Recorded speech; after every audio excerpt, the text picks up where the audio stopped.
जय हिंद दोस्तों, GLCIS के इस ऑनलाइन लेक्चर में, इस यूट्यूब लेक्चर में बहुत बहुत आप सभी का स्वागत।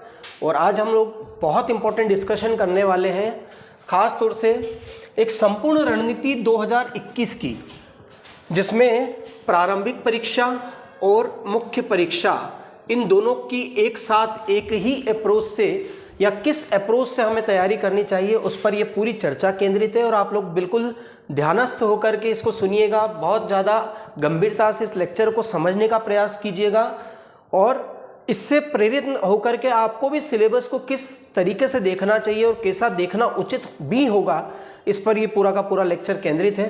देखिए, हम सिलेबस का डिस्कशन करेंगे, हम ये जानने की कोशिश करेंगे कि प्रीलिम्स के ऐसे कौन कौन से टॉपिक्स हैं, ऐसे कौन कौन सी यूनिट्स हैं जो सीधे तौर पर मेंस के सिलेबस से जुड़ी हुई है, मेंस के सिलेबस से बहुत ज़्यादा संबंधित है, और कैसे हम एक कम समय में प्री और मेंस दोनों को एक ही साथ तैयार कर सकते हैं और एक ही प्रयास में अपना जो चयन है वो सुनिश्चित कर सकते हैं दोस्तों।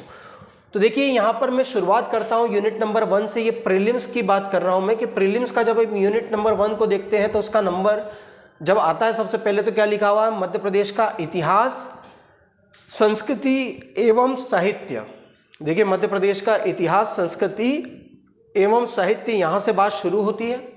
अब आप देखिएगा कि हम जब इसको मध्य प्रदेश लोक सेवा आयोग की प्रारंभिक परीक्षा की यूनिट नंबर 1 को जब हम कंपेयर करेंगे, देखिए यहाँ है यूनिट 1 जो अभी हम देख चुके हैं, मध्य प्रदेश की इतिहास, संस्कृति और साहित्य की।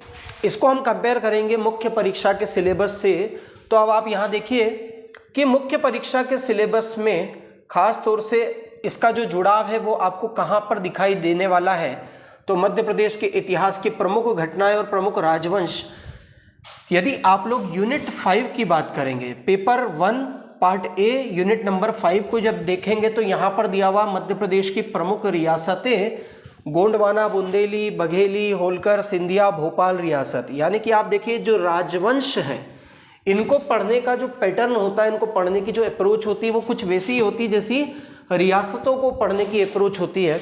राजवंशों का संबंध प्राचीन काल से और मध्य काल से ज़्यादा है, जबकि इन रियासतों का संबंध आधुनिक इतिहास से ज़्यादा है।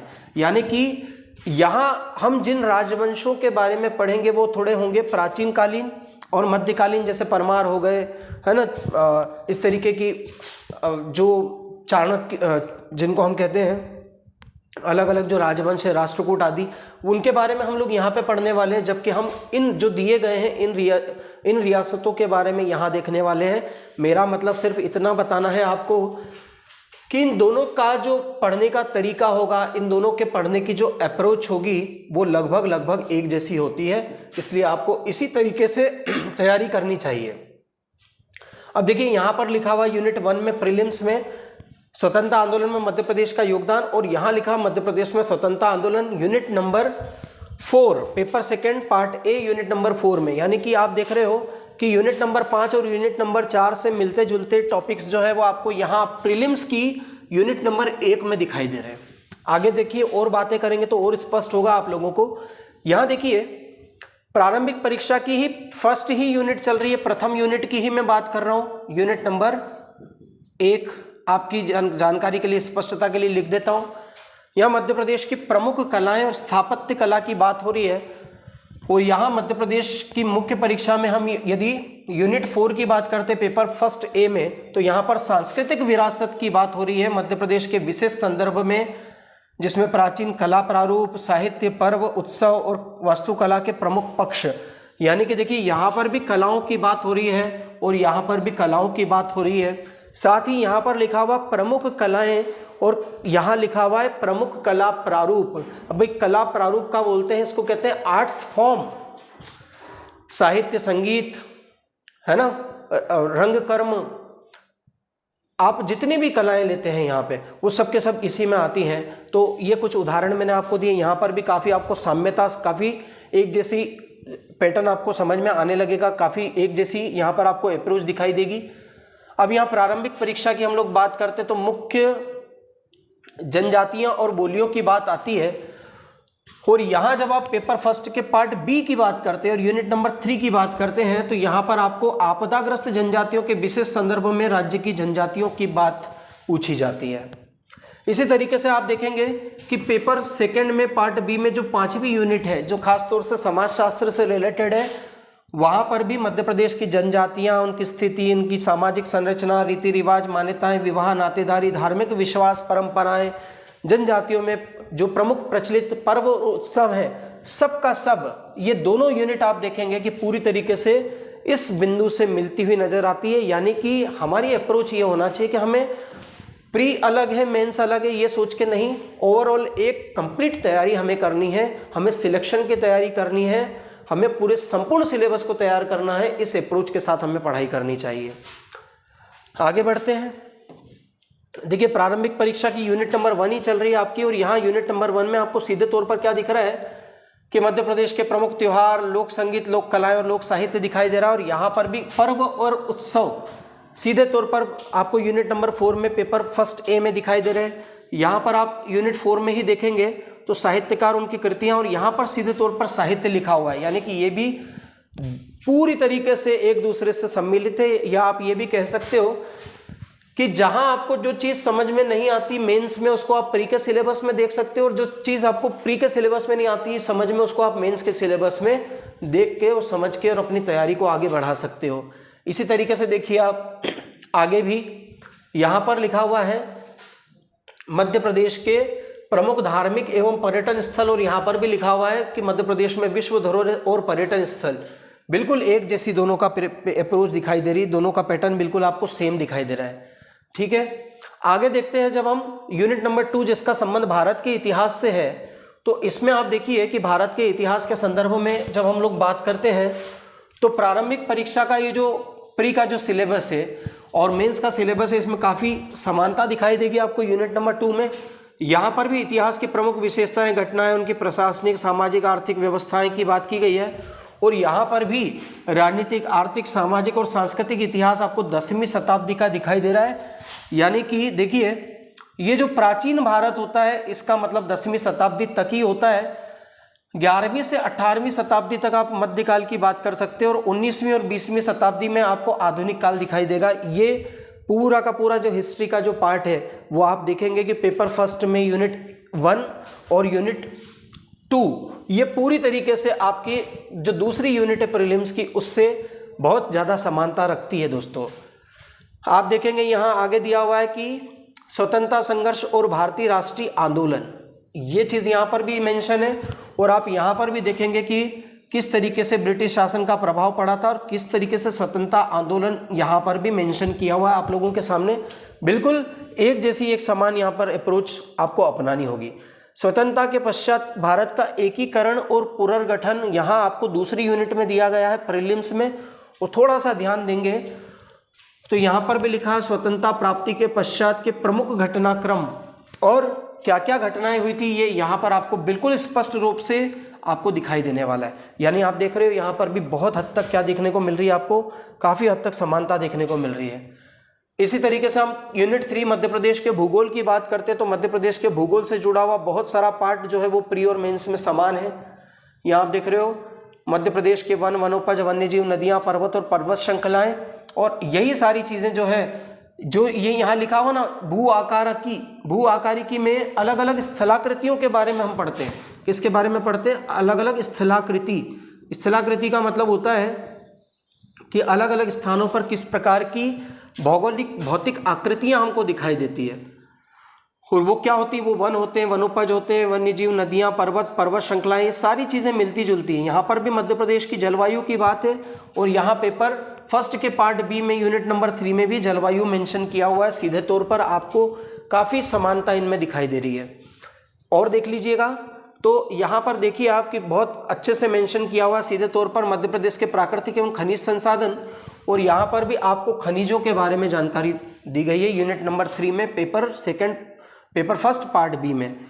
यहाँ पर आप देखिए कि पूरे सिंचाई और विद्युत परियोजनाओं की बात हो रही है, और यहाँ पर भी ऊर्जा संसाधन के अंतर्गत आप सिंचाई और विद्युत परियोजनाओं को जरूर पढ़ते हो, तो यहाँ पर भी काफ़ी समानता है। दोस्तों आगे बात कर लेते हैं। यहाँ पूरी तरीके से कृषि से जुड़ा हुआ मामला है, कृषि, पशुपालन और कृषि आधारित उद्योग, और आप यहाँ पर देखेंगे तो प्रमुख फसलें, कृषि जोत क्षेत्र, फसल प्रतिरूप, फसलों का उत्पादन और वितरण, है ना। ये सारी की सारी जो चीज़ें हैं दोस्तों, ये भी पेपर सेकंड के पार्ट बी में यूनिट नंबर 2 में काफ़ी हद तक इन दोनों में समानता दिखाई दे रही है आपको, है ना। यहाँ मैं इधर पेपर सेकंड की बात कर रहा हूँ और इधर मैं यूनिट नंबर 3 की बात कर रहा हूँ, जो प्रीलिम्स में मध्य प्रदेश के भूगोल से रिलेटेड है। ऐसे ही आप ये वाला मृदा वाला देखेंगे तो ये भी आपको सेकेंड यूनिट या जो माफ कीजिएगा जो थर्ड यूनिट है प्रीलिम्स की, जो मध्य प्रदेश के भूगोल से रिलेटेड है, पूरा ये सारा का सारा जो पार्ट है आपको उसमें दिखाई देगा। अब हम यूनिट नंबर 4 की बात कर लेते हैं, भारत और विश्व का भूगोल। देखिए सीधे तौर पर काफ़ी समानता आपको सिलेबस में दिखेगी। यहाँ दिया है भौतिक विशेषताएं और प्राकृतिक प्रदेश, और यहाँ पर भी सारा का सारा भौतिक स्वरूप के बारे में दिया हुआ है। यानी कि आप क्या पढ़ने वाले हो भौतिक विशेषताओं में, तो आप पर्वत, पठार, मैदान, नदियाँ, झील, इनके बारे में ही तो पढ़ते हो। यानी कि एक तरीके से प्रीलिम्स के सिलेबस को एक्सटेंड किया गया, मेंस के सिलेबस में उसको समझाया गया, वहाँ और स्पष्ट किया गया। यहाँ प्राकृतिक संसाधनों की बात कर रहे हो और यहाँ पर भी आप प्राकृतिक संसाधनों की बात पेपर फर्स्ट के पार्ट बी में यूनिट नंबर 2 में कर रहे हो। तो यहाँ आप देखिए कि 5वीं यूनिट जो है, खासतौर से जो भूगोल से, 4थी यूनिट जो है भूगोल से रिलेटेड है प्री में, और इसी 4थी यूनिट से संबंधित यहाँ आपको पेपर फर्स्ट के पार्ट बी में भी काफ़ी सारा कंटेंट मिलता हुआ दिखाई देता है। और समझ लेते हैं, देखिए यहाँ सामाजिक भूगोल की बात आ रही है, समाज की बात आ रही है, और यहाँ इसमें देखिए आपकी जो जनसंख्या संबंधी जितनी चीज़ें दिखी है वो सारी जनसंख्या और जनगणना संबंधी चीज़ें आपको यहाँ पर भी देखने को मिलेगी। यानी इनमें भी काफ़ी हद तक समानता आपको दिखाई दे रही है। आगे बढ़ते हैं, आगे बढ़े तो यहाँ देखिए आर्थिक भूगोल दिखाई दे रहा है आपको, आर्थिक भूगोल, है ना, आर्थिक भूगोल। और यहाँ पर भी आपको ये स्थान खाली, लेकिन जलवायु से संबंधित चीज़ें हम लोगों ने पहले भी देख ली थी। अब देखिए विश्व के प्रमुख महाद्वीप, देश, महासागर, नदियाँ, इनके सबके संबंध में यहाँ पर दिया गया है बहुत स्पष्ट तरीके से। और जब आप इधर जाते हैं और यूनिट नंबर 1 देखेंगे आप पेपर फर्स्ट पार्ट बी में मुख्य परीक्षा में, तो ये सारी की सारी चीज़ें ही आपको यहाँ पर भी दिखाई दे रही है। आप देख सकते हो पूरी तरीके से पर्वत, पठार, मैदान, नदियाँ, झीलें, हिमनद, बिल्कुल इनकी समानता आपको दिखाई दे रही है। भूकंप, सुनामी, ज्वालामुखी, मतलब काफ़ी हद तक इन दोनों में भी समानता आप देखेंगे। यदि आप इसको, ये फाइल आपको मिल जाएगी, है ना, ये फाइल आप ज़रूर डाउनलोड कर लीजिएगा और इसको अपने पढ़ाई का आधार बना सकते हो।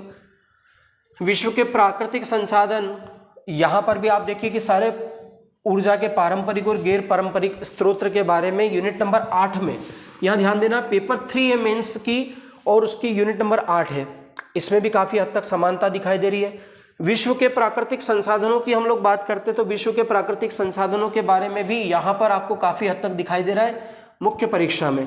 ये भी यूनिट नंबर 3 है पेपर नंबर 3 में। यहाँ पेयजल, ये भी प्राकृतिक संसाधन में आता है, तो जल और आपदा प्रबंधन का जो मामला आपको प्री में दिखाई देता है, वैसा ही मामला मेंस में भी आपको दिखाई देगा। भूगोल की आधुनिक तकनीकी अलग से टॉपिक है जो नए जुड़े हुए हैं, ये आपको मेंस में पेपर फर्स्ट के पार्ट बी में 5वीं यूनिट में दिखाई दे रहे हैं। इसी तरीके से पेपर 3 की यूनिट नंबर 10 जो है, जहाँ भूगर्भ शास्त्र नया सब्जेक्ट जुड़ा है, ये भी भूगोल से ही रिलेटेड है। तो क्यों ना आप भूगोल के सारे टॉपिक्स को एक तरफ निकाल लें।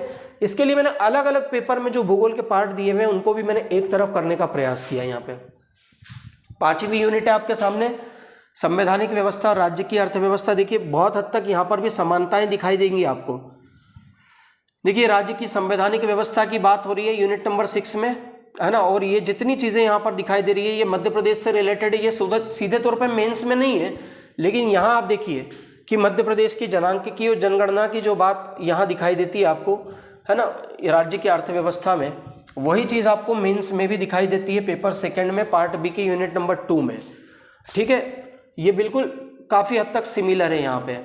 अब आप देखिए मध्य प्रदेश के प्रमुख उद्योग आपको यहाँ पर भी दिखाई दे रहे हैं, है ना, मेंस में मुख्य परीक्षा में भी आपको यहाँ पर पेपर फर्स्ट के पार्ट बी में यूनिट नंबर 3 में मध्य प्रदेश के उद्योगों के संबंध में दिया गया है। ये भी काफ़ी हद तक एकदम सिमिलर है। कल्याणकारी योजनाओं के बारे में आप देखिए कि यहाँ पर भी यूनिट नंबर 6 जो है प्रीलिम्स में यूनिट नंबर जो 6 है वो इसी की बात करता है। और इसी तरीके से आप देखेंगे यहाँ पर भी कल्याणकारी योजनाओं के बारे में सीधे तौर पर पेपर सेकंड के पार्ट बी में दूसरी यूनिट में आपको दिखाई दे रहा है। तो ऐसे ही आप देखते चलिए इसको भी। ये देखिए सारी चीज़ें जो है वो काफ़ी हद तक मिलती जुलती है। ऐसे ही हम यूनिट नंबर 6 देखते हैं, यूनिट नंबर 6 में और भी जो चीज़ें हमारे संविधान से रिलेटेड है उसमें भी काफ़ी हद तक आपको समानताएं दिखाई देगी। देखिए यहाँ पर आप काफ़ी हद तक समानताएं देख रहे हो। इसमें भी संविधान सभा यहाँ पर है, संविधान के निर्माण में संविधान सभा का ही योगदान था, बिल्कुल रिलेटेड है पेपर सेकेंड यूनिट 1। ठीक है, यहाँ वैचारिक तत्व में जो चीज़ें दी हुई, देखिए यहाँ पर भी मौलिक अधिकार है, मौलिक अधिकार यहाँ भी है, कर्तव्य यहाँ पर भी है और मूल कर्तव्य यहाँ पर भी है। डीपीएसपी नीति निर्देशक सिद्धांत यहाँ पर भी है और नीति निर्देशक तत्व यहाँ पर भी है, काफ़ी हद तक सिमिलर है। देखिए बहुत अच्छे से स्पष्ट हो रहा होगा आप लोगों को। यहाँ आप देख सकते हैं संविधान संशोधन यहाँ पर भी, और प्रमुख संशोधनों के बारे में मेंस में पेपर सेकंड ए में यूनिट नंबर 1 में भी प्रमुख संशोधन आपसे पूछे जाएंगे। न्यायालय और न्यायिक व्यवस्था के बारे में प्रीलिम्स में यूनिट 6 में भी दिया हुआ, और यहाँ आप देख सकते हो कि पेपर सेकंड के पार्ट ए में यूनिट नंबर 1 में बहुत अच्छे से वेल डिफाइन कर दिया गया है सारे तरीके से, है ना। हर प्रकार के न्यायालय, उच्चतम, उच्च न्यायालय, न्यायिक पुनरावलोकन, मतलब उससे जुड़ी हुई जो न्यायिक व्यवस्था है वो भी सब आपके सामने स्पष्ट कर दी गई है। ठीक है, अब यहाँ आप देख सकते हो भारतीय अर्थव्यवस्था, औद्योगिक विकास और विदेश व्यापार, आयात निर्यात, ये सारी चीज़ें आपको यहाँ पर भी दिखाई देती हैं। विदेश व्यापार का ही सीधा संबंध आयात निर्यात से होता है, बहुराष्ट्रीय कंपनियां, आयात निर्यात नीति, बिल्कुल सेम टू सेम चीज़ें यहाँ पर पेपर सेकंड पार्ट बी में यूनिट नंबर 1 में भी आपको दिखती हैं।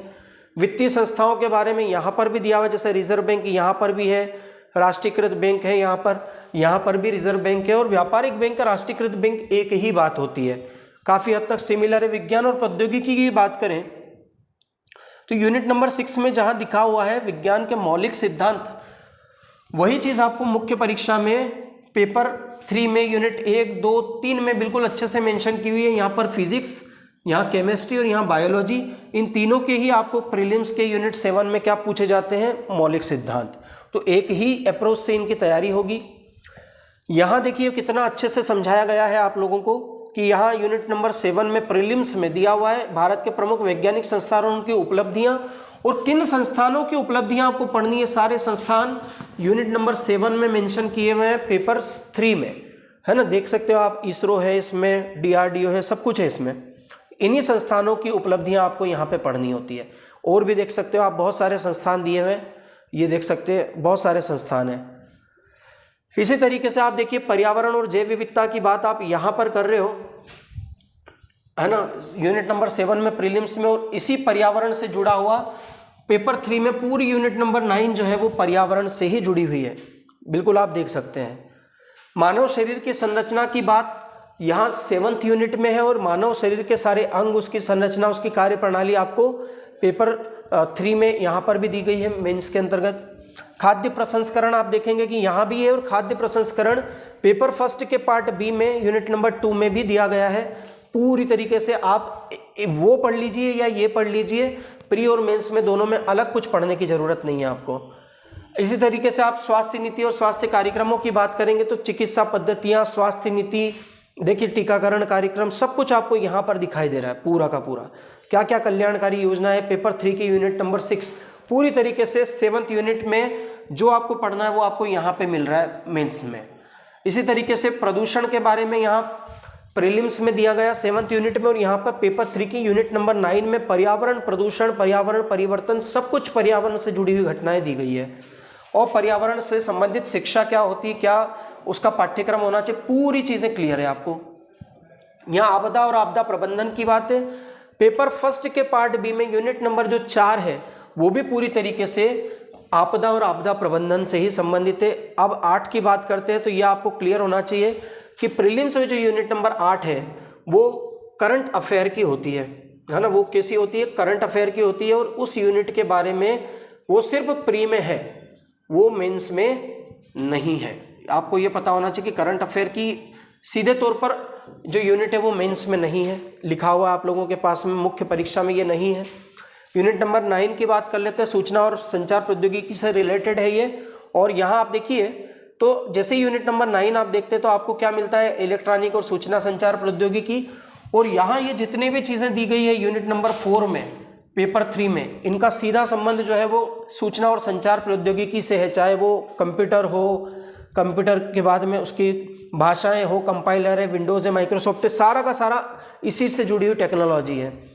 आप देख सकते हैं यहाँ रोबोटिक्स के बारे में दिया गया है ना, सीधे रोबोटिक्स के बारे में, आर्टिफिशियल इंटेलिजेंस के बारे में दिया गया है। और यहाँ पर भी क्लोन्स, रोबोट्स, कृत्रिम बुद्धिमत्ता से जुड़े हुए प्रावधान आपको देखने हैं। यहाँ भी ई गवर्नेंस है, और पेपर 3 में यूनिट नंबर 4 में सीधा ई गवर्नेंस आपको पढ़ना है, मतलब आप कहीं पर भी एक जगह उसको पढ़ लीजिए।